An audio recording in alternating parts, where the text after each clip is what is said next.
Okay. I'm Ken Visser, and I'm going to be interviewing Eunice Bradley today. And we also thank Joe Chapes, which is your neighbor, you said. He's working on his Eagle Scout, and he's really been running this camera for us a number of times, and he even brought along another scout, Mr. Curtis. So, and of course his mother is here too, and we're sure glad to have her here. So Eunice, maybe keep it straight. I guess you know your name. Could you tell us your name? And do you remember you had a serial number? Do you remember what that was? I do. Oh, you do? I get it mixed up with my Social Security number. But my serial number was 780-0820. How about that? And what branch of service was you in? I was in the Navy, the women's, I don't know what they called it. Auxiliary. What did it stand? That's a good. United States Navy Women's Reserve is the way they put it correctly. Let's see. You had a picture of the Navy with the waves. Well, yeah, there you are. Is that? And you had a uniform just like that. Is that? Yes, we wore this in the beginning. And this would be your dress uniform. Is that it, or and then when you was working, did you had a little different one? This would be the dress uniform. Oh yeah. Yes. Well, someone asked me what made me enlist, because I was older. I was not right out of high school. What year would you have enlisted?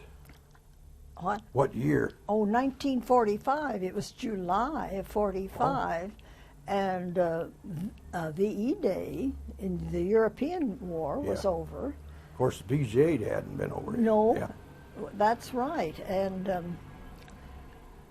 I think probably there were no one to date that you wanted in this small town. Life was dull. Some of them used to say, join the waves and let the world see you. Is that what? No, you see the world. Oh, that's it. Oh, I'm sorry. But I didn't see the world. Oh, but it did open up a new world altogether. Oh, yeah. And when I think about this naive young woman from a small town, just on the spur of the moment, going into Kansas City, Missouri, and enlisting.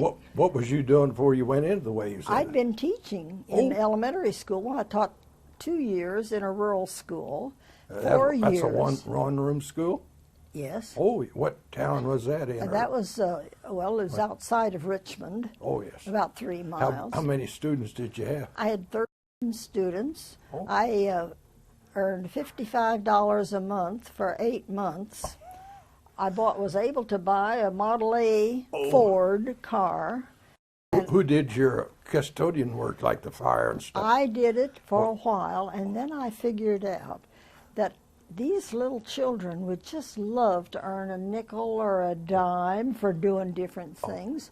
So it turned into a co-op, and I paid them, and the child that did the most work, for instance, the one who carried in the coal for the furnace, that's a story in and of itself. I couldn't get the fire started the first day we needed to have fire. What'd you use for kindling? Oh, we had corn cobs and coal. Yeah. But we finally found out that the people the year before had not cleaned the ashes out from down below, so that there was no draw, I guess you'd say. Draft, on the fire. No draft. Well, when we got that, we had fire, just nice big fire. How many stoves did you have in there? Just one. Oh, yeah. Just one room, 2 hallways as far as that's concerned. Oh, yeah. Then did you serve hot lunches there? Oh, such a thing. No, we brought our own lunch, and we did have a water bucket, but I know we each had our own cup. We did not drink out of the same cup. But yes, in the outhouse. Yeah, for restrooms, you went outside. There were 2. Oh, yeah. Let's see, they used to have a deal where you had to hold up one finger if you wanted to go to a restroom, and 2, you wanted to go to blackboard, or what was your signals? I don't know that we had them. It really was so nice. The children just took care of each other. There were no discipline problems, and if they didn't have anything to do, why, they'd just sit and draw and this kind of thing. You didn't have to worry about homework or so. But did you have very many videos or things like that? Oh, Nothing. Oh. No library. There might have been a few old books on the shelf, but we had to borrow from a traveling library Oh, I for see, that yeah. kind of thing. And So, I suppose our flag in the background here is from Major General, Major General Orris Kelly. He was retired. Oh, yes. Yeah, and it's got 50 stars on it. And how many stars was on your flags? 48 Oh, yeah. at that time. This would be 39, 1939. So now we better get you in the Navy here. Well, we got to get to the Navy. So I had 4 more years in a small town school, my hometown at Richmond. And that's where another contributing factor, I'm sure, was a girl that I was teaching with would take her paycheck at the end of the month and give it to her father. And I thought, I can't live this kind of life. I don't want this to happen to me. I've got to get out. And probably that was the reason. I had had 2 years of college, went to Emporia State Teachers College.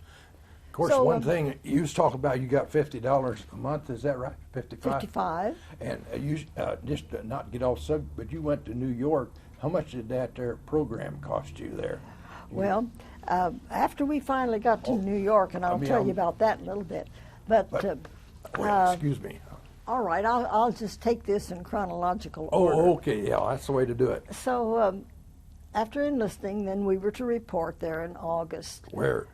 To Kansas City, Union Station, and I could not believe the conglomerate of women, girls, who were coming in. Some I thought, oh, I don't know if I can stand them or not. They don't look like nice people.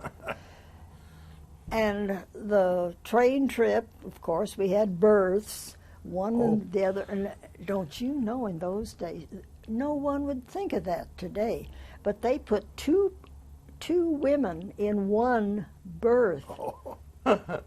Oh. In fact, I'd be afraid to do that today.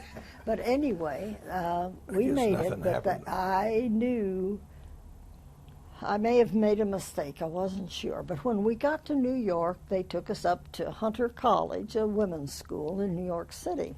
Whereabouts in New York City is this? Well, it's in the Bronx, and I don't know which borough that is. It just seemed to me like it was up north, and I think it is. That would be the Big Apple, and you're the Little Apple. I had no idea about the Little Apple in those days.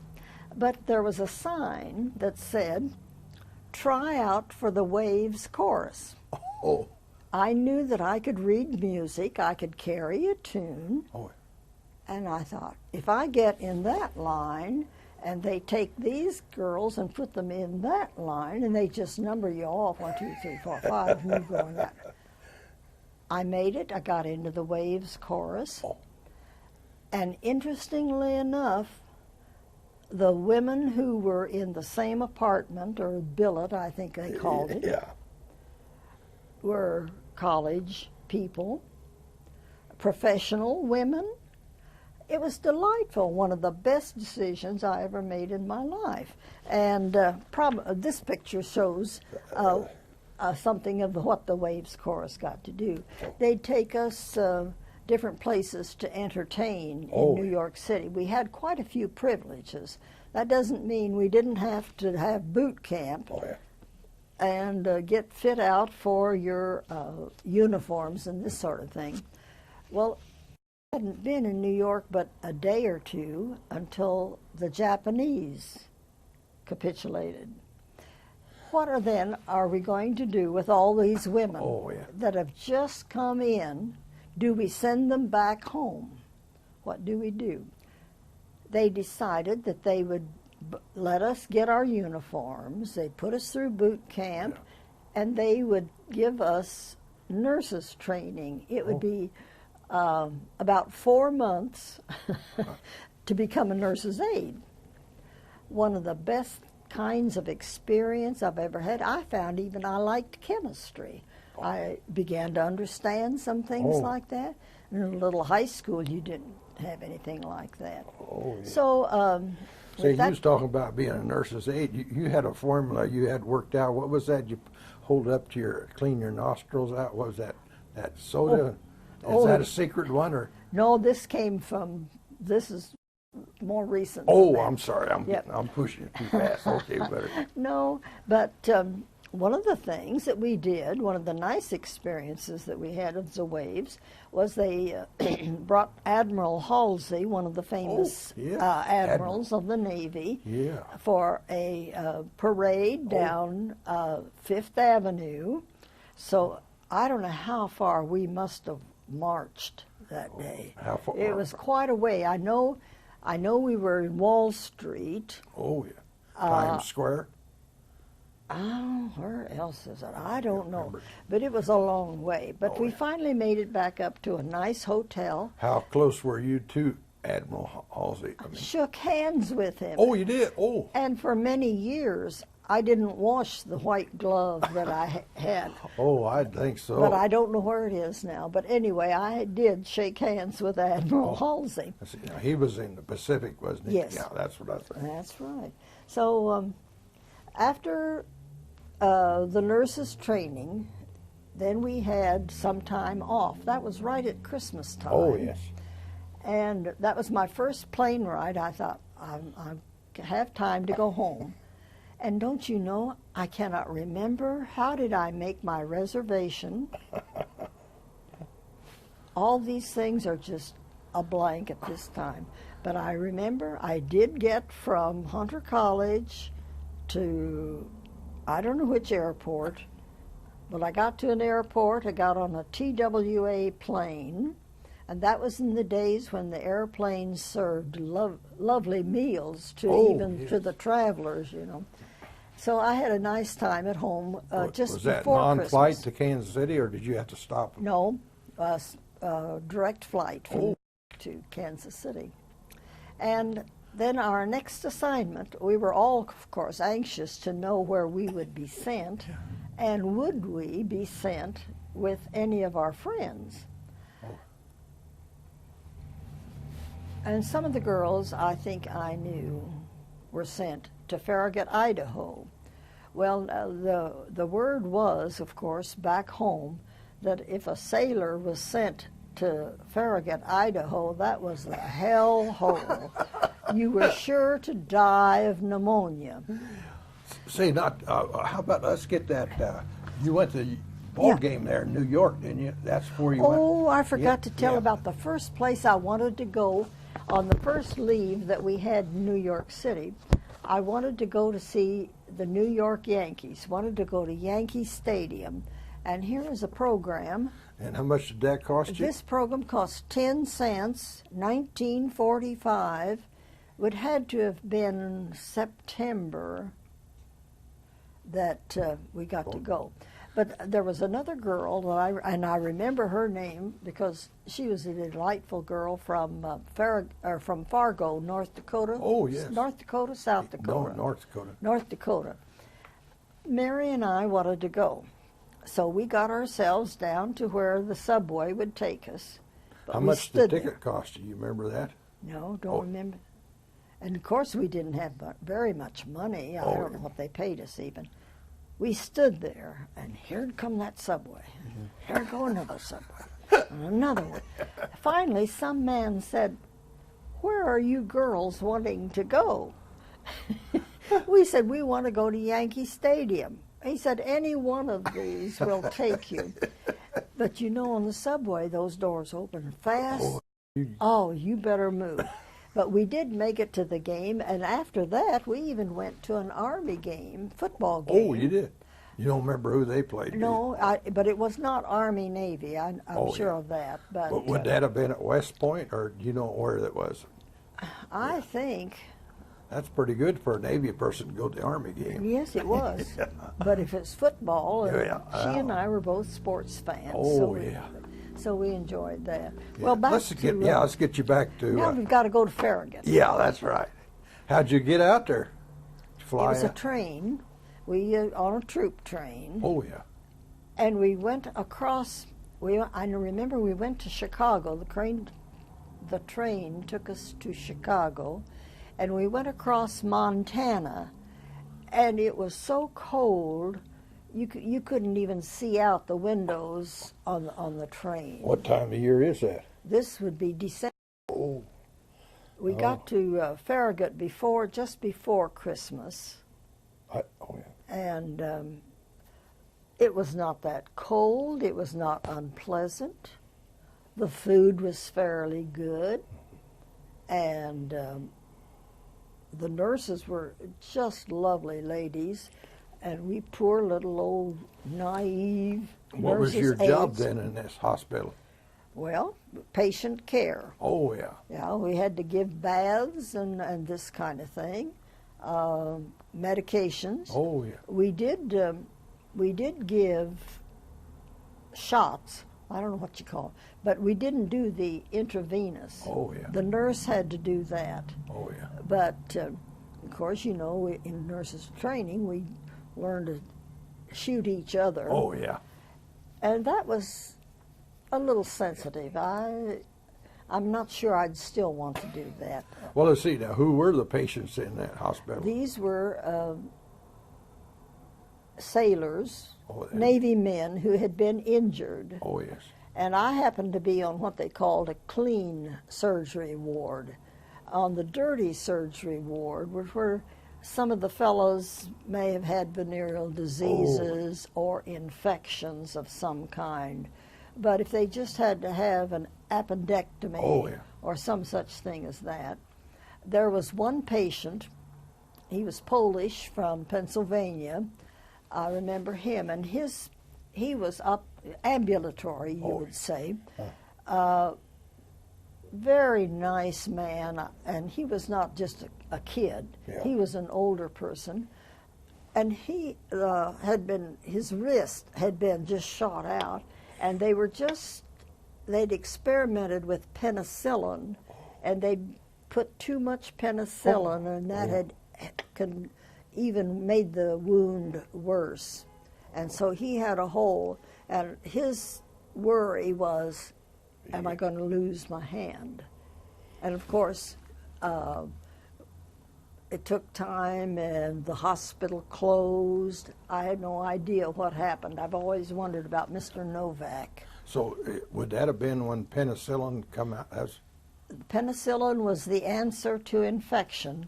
And you see, this would be 1946. And that's about the time penicillin hit the market then, Wait just a minute. I don't mean penicillin. I mean sulfa. Oh. It was sulfa that had eaten in, and they used sulfa to clean the wound or to heal it, but it wasn't. It was too strong.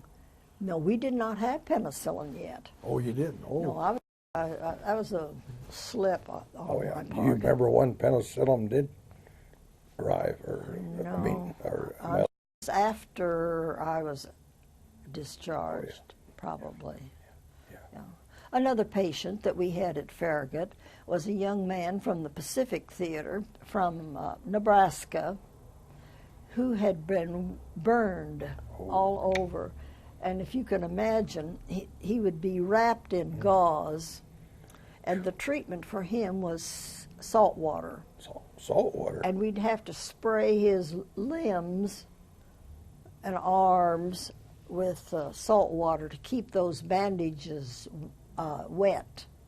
Gee, wouldn't that be salt water? That'd be And then they'd take those off, and that poor young man, if he ever walked again, I'll be amazed. Oh, boy. And of course, you never did know. But he stayed there, and I can't remember too many different kinds of experiences. How big a hospital? What, do you know how many patients you might have had there? Or? No. Oh, yeah. The wards were never completely full. Oh, I see. But no, this would have been, we were there before December, and in the springtime of the year, they were beginning to decide to close the hospital. Oh, yes. So they closed Farragut down. Let's see, now what town is that close to in Idaho? That's a... Oh, you make me think of one thing. If you had time off, your weekend off, you would go into Spokane, Washington. Oh, is it that close? It's that close. That'd be about 40 miles. I think you get the bus to go into Spokane. You were close to Coeur d'Alene, Idaho. Oh, yes. And you've heard of Coeur d'Alene, a very beautiful spot, really. But we'd go in and get ourselves a nice room at the Davenport Hotel. And, you know, you get into a soft bed as opposed to a cot. You know what hotel nice rooms are running then? Oh, yes. Oh, nice. And nice food. And even one time we went to the opera. Oh, yes. So you see, You lots wouldn't- of advantages. Yeah, if you wouldn't have been in the waves, you never would have got to go there. No, no. And it- I'll just skip and go real fast from that time to about 4 or 5 years ago. A friend in Quilters Guild said, you know, I know something about you that you don't know that I know. And I thought, oh, please, how could this be? Well, she said, my husband and I were visiting in Coeur d'Alene, Idaho. We went out to the Navy base, and we looked through the guest book where you sign. There's just nothing there now. Yeah. But there was a little, kind of like a shed, you know, and guest book if you had come back to visit. And of course, I'd been back, 2 or 3 years before that. And so this person from Manhattan, Kansas, noticed my name from Manhattan, Kansas. And the interesting thing about that, our husbands were real good friends. Oh. I was in Farragut at the same time that Frank was, and it was Dr. Frank Carpenter. Oh, is that right? Yes, Oh, Frank he was there. In the- Dean of Agriculture. Yes. Oh. How your paths cross is so interesting. But you didn't meet him. You No, did. didn't have any idea. Wouldn't have Yes. known who Frank Carpenter was anyway, you know. Oh. But so we've had a nice Yeah. exchange of memories of Well, that see, place. talking about that, does the Waves have a reunion or anything? I'm sure they do. But But a few years ago, I did hear from one of the girls that was in the Waves in the hospital working in Farragut. And we corresponded for maybe for a year or so, but her husband was ill, and I'm sure she got busy, and I'm not the best in correspondence, not having email. Yeah. Not everybody had email in those days, so we've lost track. oh yes. But, I suppose this is maybe a good time to mention how your world expanded so. I'd never met a Jewish person before. But one of the girls in the chorus was a med tech from Detroit. oh, is that right? And she and I became very good friends. She took me to visit several of her relatives in New York City. They could not believe that one family out here in Kansas would live in one house. They were crowded up in apartments. One man was a dentist. His dental office would be like one of the bedrooms in your apartment. Oh. The density, I think, Yeah. was surprising to me. Oh, I think so. And then she took me over into Brooklyn. She took me out literally because I had no idea where I was going. We'd just get on this and that. And I saw this group of men in black hats, you know, and they were singing as they were marching along. And it's the very, very traditional Jewish group. Hadassah, I think, I'm not sure of that name, but I saw them, and now when I read about them, I can understand how very traditional they were. I bet you could. But you've heard of matzo, matzo ball soup or something Oh, like yes, that. I experienced that. It was really quite good. It was a soup with a little dough kinds of things in it and filled with chicken. But one thing that surprised me, in this small crowded apartment were stacks of sugar almost to the ceiling. They had sugar where in those days sugar was rationed. Yeah. And I wonder how they got it. who knows how they got it. But that was a surprising thing to me to see Well, all of was that they 5 sugar. pound bags or? I suppose Oh, yeah. small sacks yeah. stacked on each other.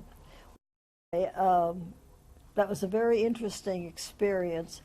It's interesting too that she would go to the synagogue, but every Sunday night she said, "I go to the Catholic Church Oh, is that right? in Detroit." And whenever we would go, we say downtown, Yeah. so I suppose down to Fifth Avenue where the USO was, she would want to go into, is it St. Patrick's Cathedral is that in New right? York City. Gee, that would be. She had some kind of a thing about the Catholic. I think she was very much interested in maybe converting to that, and I've often wondered if she Did found you get a her chance home. to go into the church? Yes. Oh, that was quite a Oh, I had. structure. There was one big celebration we had where we went to St. John the Divine, which is an Episcopal Oh, cathedral in downtown New York City. Another one of the good things. Oh, yeah. I'm rambling here. I Well, don't. that's what it takes to.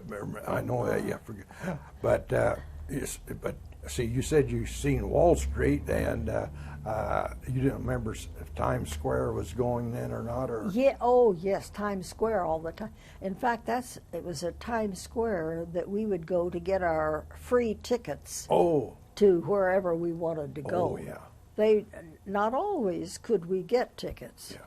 Now, we had it to the Metropolitan, Oh, is that but right? but when we got there, it was standing room only. So I remember us standing. But you know, Yeah. I don't know what the opera was. It wasn't anything with which I was familiar, so we didn't stay. But we were there. Just near the Pepsi people. Did you see that place? They gave free Pepsi and hot dogs. Yes. Did you? Yes. I remember getting that. And that's first when I was at home. We would have to share a Pepsi or half a hot dog or something else. And oh, that was. But then I guess the other thing that impressed me. And did you remember seeing that? You know, the news going across. Oh, that was so exciting. It's just thrilling to see that. Oh, another thing, I wanted to go to the big department stores. It was a thrill for me to even go to Saks Fifth Avenue, Oh, is that Lord right? and Taylor, yes. And you'd go in. I remember buying handkerchiefs and asking them to send them back home. They'd send one handkerchief to my mother, but those sales ladies were gracious. I didn't have any more money to buy anything other than a handkerchief, but they had their gift from Saks Fifth Avenue. Oh, Went to Carnegie Hall, got to see oh, you did. several of the artists there. How about Rockefeller Center? Oh, Rockefeller Center. I looked for my picture. You didn't see the on top. Rockets? No, we never could get tickets to see the Rockettes. Oh, yeah. And here again, the picture that I have of myself taken at the top of Rockefeller Center, Oh. I remember it was that we had on cotton stockings. Now, we'd had silk hose, we had nylon hose were just beginning to come in for women.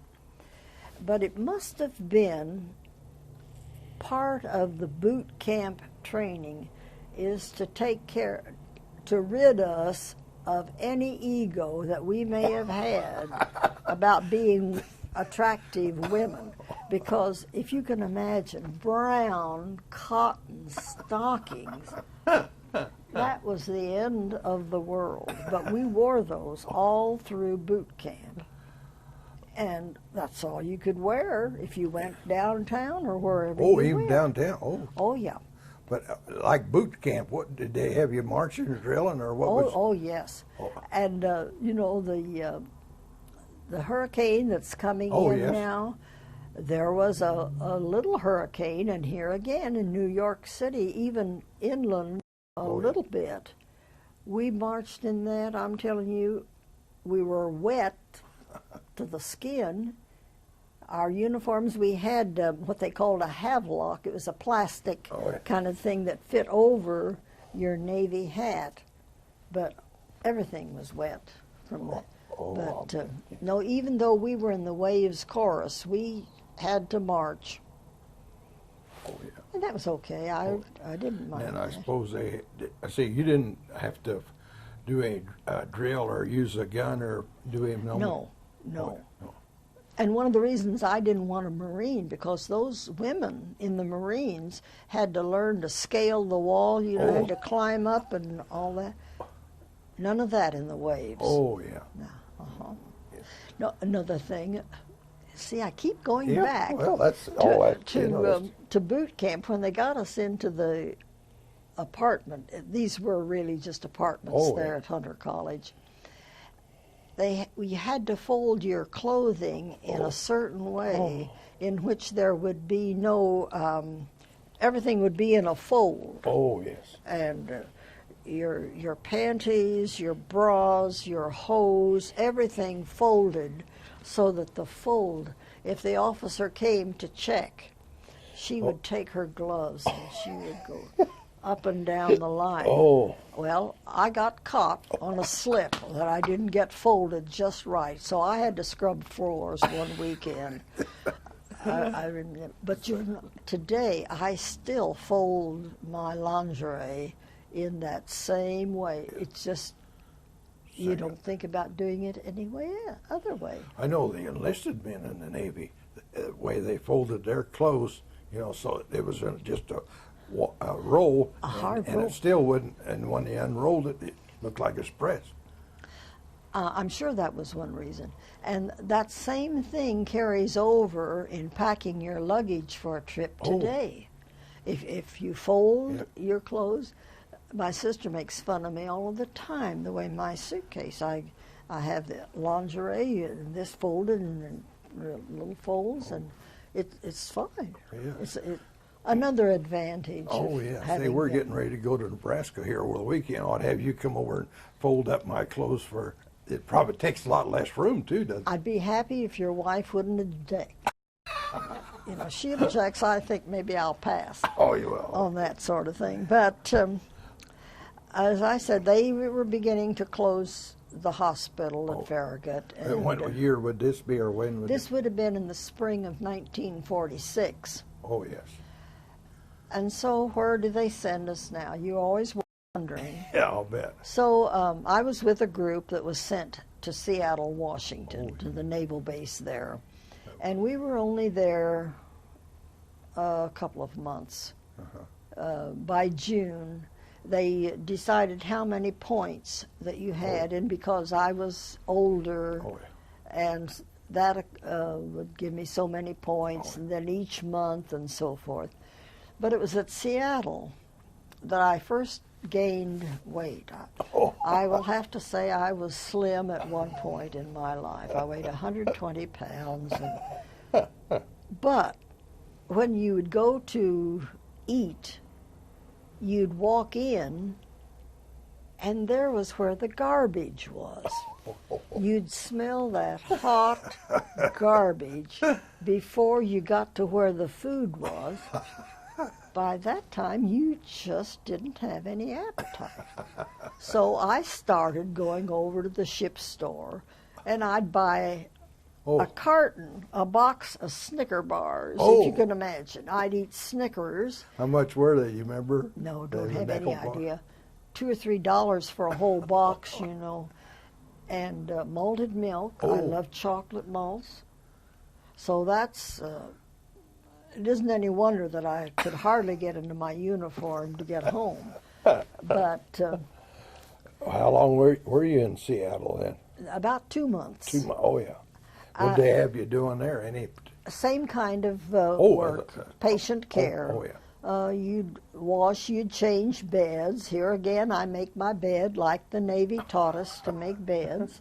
And Is it anything like the Army? They used to have us fold it, and then they wanted to flip a $50 piece. It's supposed to spring. so it bounced. Yeah. Just about like Oh, that. is that right? Yeah. Oh. Good training there. I didn't get down to into the city of Seattle because we were out at the naval station. Oh, yeah. But one weekend, What naval station would that be? Well, maybe I'm at. Yeah, well, you've that's got all. me. I don't know. All Oh, yeah. I know it was Seattle. Oh, yeah. It was Seattle. And What did is you it get? Mount Rainier you see from Seattle? From the barracks, you could look out and see. Did you see some special things at Seattle? I mean, you get into the town or? No, Oh, yeah. no, we never did. Oh, yeah. We took a ferry trip up to Vancouver Oh, yes. one weekend. See, that'd be Canada then, is that it? Yes. Yeah. Oh, yeah. It was just an overnight trip, but I've never been so seasick. You know, you see, as a wave, if I'd had to be on a ship, I don't know what would have happened. But that ferry boat, I Oh. could just feel it rocking. Yeah. Oh, how long were you on the ship or the ferry? Well, we got on about midnight, and then we landed the next morning. Boy, I got seasick when I went over to Europe. I had a troop ship, and oh man, that was the hardest duty. In fact, I even thought about staying in Germany for that. Oh, you But- didn't want the trip back home. That's right. Oh, yeah. Well, let's see. You never were on a ship then, is that right? No, Oh, yeah. no. You was right. We just we treated the fellows. Not too many of the patients do I remember in Seattle. There was one young man from Mississippi Oh, yes. that I had trouble giving his shot. He'd need a shot for pain, Oh, boy. but his skin was so tough. Oh. So that needle, I'd put it in, and the needle would bend. Oh. Finally, I had to call the nurse. I just never could give that young man. But he was such a sweet young fella, and he evidently liked me Oh. because he gave me one of his prized records, an old, what's that, 75? Yeah, 70, yeah, 75 or 78. Yeah, Rhapsody in Blue, Oh. as I recall. You still have that? No, Oh. I didn't have a record player Yeah. for a while, and so I gave it to friends of mine. Was you giving him a shot in the arm? Is that where it was? Or? Oh, yeah. Oh, yeah. We sometimes had to have them turn over. Oh, yeah. Oh, yeah. Well, I think my ass did. Sometimes in the buttocks, Oh, but mostly in the arm. Oh, yeah. Like I used to feed cattle and wanted to give a critter a shot, and if they didn't like it, they'd kick me. And I always tell the nurses, if you give me a shot and I don't like it, I'll kick you. You didn't have anybody like that? Yeah, no, and really, most of the young men were very, very Yeah. nice. Nothing out of the way Oh, at yeah. all. So then you was discharged from there, is that right? Or? That's right. And then where did you was a civilian then, or did you get your discharge papers? We were discharged in Seattle, Oh, yes. and so I decided that I'd like to see some of the country on my way home. So I took a bus Oh, yes. from Seattle to Denver. Oh, yes. Made a stop in Bend, Oregon. It was really a very pleasant trip back down to Denver, where I stopped to see relatives. Then I took a train to Kansas City. Oh, yeah. But one of How many days was that? Do you remember that? Was that 5 or 6 days, or? no, 2 or 3 maybe. And then you come to Manhattan, or where? No, I went back to my hometown in Richmond, Kansas, yes. and thought about maybe I knew I wanted to use my GI Bill Oh, yes, to sure. finish my degree. Oh, yes. So the GI Bill allowed me to finish my bachelor's degree at Emporia Teachers College. And where? At Emporia Oh, yeah. State Teachers And what was your College. major? Education? Elementary Oh, yeah. education, yes. And What year did you graduate then? so in 1948, Oh, yes. I got my BS degree. I taught one semester in Atchison, finished out the year for a lady there. Then I went back to Emporia and taught until 1953. Oh, yes. And there was a vacancy at the university. In fact, Kansas State was just starting elementary education. Oh, yeah. And a friend of mine was teaching here in the summertime, and they had planned the curriculum for elementary teachers at K-State after the pattern of Greeley, Colorado, where yeah. I then did my master's. Oh, yes. And so he said, yeah, you know, I think Eunice Severns might be interested in this position. So I came to Manhattan 50 years ago. I just figured that out. A little slow on the trigger. Yeah. Well, let's see, where was the education department on the campus then? It's in Holton Hall then. How long was you at K-State? I was at K-State for 5 years, helping, I taught language arts classes and then supervised student teachers. Oh, yeah. So you traveled around over the state? Yes, well, just in the Manhattan I see. area, in the Manhattan schools. And then my husband's wife passed away suddenly, and you know how things sort of work out. We decided that we'd be married. Oh, yeah. But in 1958, two people could not teach in the same department. Is that right? If you can imagine that. So I could teach in the elementary school, and he was teaching in education. His job was with vocational education. Oh, would that have been vocational ag? Yes, vocational FFA? ag. Oh, yeah, I remember that was my major when I first went in. Oh, really? Yeah. Let's see. Oh, what was his name? Oh, Howard Bradley. oh yeah. See, he was really one of the people in vocational ag. Well, Yeah. Oh, yeah. He loved young men, Oh, yeah.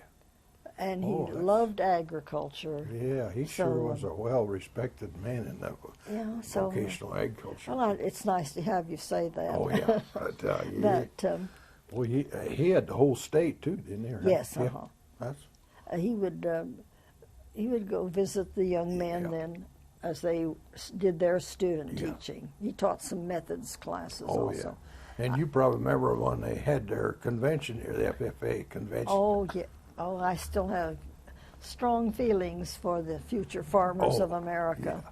That's right. Of course, they teach a lot of other courses than what they do now. I noticed on the news last night they was talking about the FFA class or vocational ag went out and were judging land, and that's probably something, that's a new... I heard that. Oh, yeah. The curriculum has changed a lot to what they do. They do a lot with horticulture now. Another thing was there any females, girls in there when he was? No. He did, I think the last year, he retired in about 1977, along in there. The first girl to go into that curriculum. And I'll have to say he was a bit of a male chauvinist. And it bothered him just a little bit as to what they were going to do with those girls. Yeah. But of course, he loved the girls too, so that's... But now today, I don't know what percent are girls and what are boys, but like you said, horticulture, and and there's a number of them even take animal, want to go back. Yes, animal science. Livestock or crops or what have you, so... I think in FFA, a large proportion of the members are girls. Oh, yeah.